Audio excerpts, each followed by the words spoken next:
भावनगर के महाराजा कृष्ण कुमार सिंह जी की प्रतिमा दर्शनीय है, जिन्होंने गुजरात राज्य से भारत संघ में विलय का सर्वप्रथम कदम उठाया। भुज का स्मृति वन, सोमनाथ का भव्य मंदिर और शिल्प परंपरा को आत्मसात किए पारंपरिक गरबा नृत्य के साथ आगे बढ़ती गुजरात की यह सुंदर झांकी।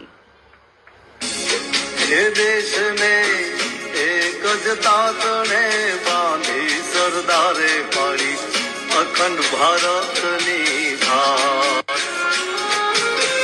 महाराजा कृष्ण कुमार सिंह जी रजवाड़ू सौंपी प्रथम की धी शुरुआत सरदारे पाड़ी अखंड भारत हीरा बाजार के स्मृति वन सघल